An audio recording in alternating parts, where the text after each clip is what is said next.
So let's talk about a few implications here, and we'll round this out. We talked about integrity first. Do I have integrity is a good question that Boaz brings up. And we could ask then, do I recognize the blessings I have in my life? We had this little activity of Thanksgiving. This week, as I was thinking about the sermon, I sat down in my car and looked around, and I just said, there's a whole lot of unnecessary stuff in here that I like. I mean, radio. It's unnecessary, but it's very nice. Really, all you need is the combustion engine and the parts to work it, really, and maybe windshield wipers are helpful. You don't need that much for a functional car. But we have all this stuff. I sat down in my office and I said, wow, I even have an office. That's amazing. I have much to be thankful for. We have been blessed. And if this is one of those areas where you have trouble, you see, we're swimming in things to be thankful for and in blessings in this part of the world. There are people around the world who have very little, and believers especially around the world who have very little are far more thankful than we are sometimes. We're swimming in blessings and we always want more. And so if this is one of those areas where you tend to see beyond what you have, wishing for more, I would recommend to you that you extend the exercise we just did now, the things to be thankful for. Start making a list. Write it on the door frame of your house. Write it on the dashboard of your car. Wherever you need to write it, on Post-it notes stuck to your mirrors, wherever it needs to be, write down all the things that you are thankful for in ways that you've been blessed by God so you don't lose those in the mix of all the stuff that we have. So you can recognize your blessings.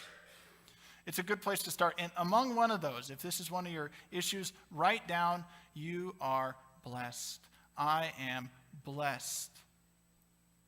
God has blessed us. We live in a land of abundance. That doesn't just mean that we were good and we got it. But it does mean that we have a responsibility when there's so much abundance to be generous. We're talking about integrity. How about this? Do I do right in all circumstances? Do I always seek that in all circumstances that come my way? Of course, we can easily knock out the big things on the list. I'm not going to be involved in corporate fraud and in pyramid schemes and those kinds of things. It's easy to knock those things down and say, well, I'm a person with great integrity. I'm good. But how does it equate when you're standing in the line at the store and somebody's in front of you and somebody's in front of them and a new line opens up? Do you bolt over there? Or do you look at them and say, you know what, you were here first? And of course, by the time you do that, somebody else has jumped in line, but still be a person of integrity in that way. I also saw an example this week.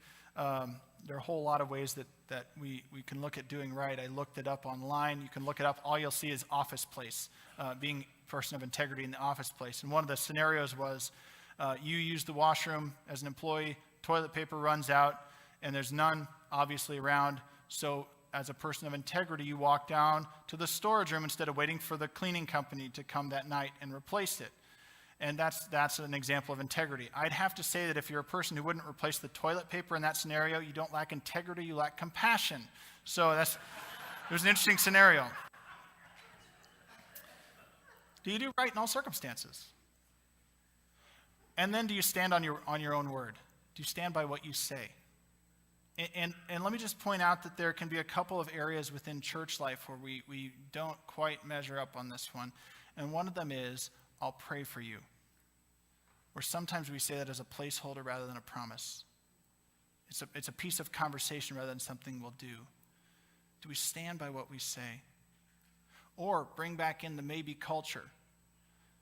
I used to deal with it when I worked with college students and youth, but let me tell you, it's also in the adult world very heavily.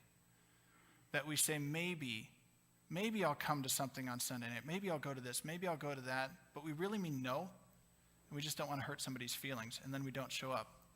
And I have to ask at that point, if we're content with those sorts of things, how can we be trusted as fully formed disciples of Jesus Christ? How can we be trusted as representatives of the good news if we can't be trusted with a yes or a no? Jesus speaks to that very idea. Let your yes be yes, your no be no. We have to be people of integrity and stand by what we say. Lastly, I'll just bring up the issue of generosity. We could ask the question, who's honored when I give? Me or somebody else? And that's going to distinguish for us whether generosity is really part of who we are, or whether we're just completing an action that'll make us feel good. As I said, for some of us, we have to be generous in both word and in action. For some of us, the word actually is harder than the action, where we have an easier time giving a check or doing the work. And the encouragement part, which is what we focused on, is really something very important for us. And if that's an issue for you, if encouragement doesn't come naturally for you, start working that in. Before you leave today, I had a donut that's apparently bothering me. Before you leave today, encourage 2 people. If encouragement is one of those things that's just not natural, before you go to bed tonight, write 2 cards to people that have influenced you in your life positively. Address them, stamp them, stick them in the mailbox today. You have to take the action to build this as part of your character. If encouragement is not a natural part of who you are, when you go to turn left and get snacks after church today, instead of shaking hands with someone, give them a hug. It might change things. Build it one step at a time, but become an encourager. And if giving is your issue, same thing. You just got to start. And you just got to start and give more than you think you should to build in that generosity versus giving. For disciples, if we're going to be fully formed disciples of Jesus Christ, we have to recognize that generosity is a part of our integrity. It's a part of being fully disciples. It's a part of recognizing what God has done through Jesus. We get a great example of what that means in Ruth, in Boaz, even in Naomi.